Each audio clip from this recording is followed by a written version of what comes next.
আবু তালেবের প্রশংসা করে, বলে আমার নবীর মিলাদে খুশি, আমার নবীর জন্মে খুশি হয়ে আবু তালেব আল্লাহর শুকরিয়া আদায় করার কারণে জাহান্নামে তিনি যাবে, তবে মাত্র তার জুতা পরাবে, জাহান্নামের অন্য কোনো কিছু হবে না। আরে গরু, জাহান্নামে যদি কারোর জুতার ফিতা, সহিহ মুসলিমের হাদিস, যদি দুইটা আগুনের তৈরি যদি দিয়ে দেওয়া হয়, এই লোকটার ঘিলু এমন ভাবে টকবক করতে থাকবে, তিনি অভিযোগ করে বলবে, আল্লাহ আমাকে আপনি সবচেয়ে বেশি শাস্তি দিচ্ছেন কেন? অথচ আল্লাহ বলতেছে আমি তোমাকে সবচেয়ে কম শাস্তি দিলাম। নারুকুম জুজউম মিন ৭০ জুজআ, দুনিয়ার যে কোনো আগুন থেকে ৭০ গুণ আগুন শক্তিশালী হবে সর্বনিম্ন।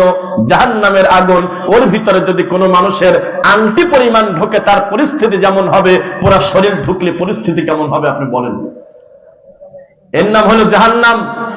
এই জাহান্নামে আবু তালেব যাবে ডাকাতি করার কারণে না, নবীকে কষ্ট দেওয়ার কারণে না, রাসূলকে গালি দেওয়ার কারণে না, আচরণ খারাপ হওয়ার কারণে না, আমানতের খেয়ানত করার কারণে না, একটা মাত্র কারণে। এই কারণের নাম হলো লা ইলাহা ইল্লাল্লাহ।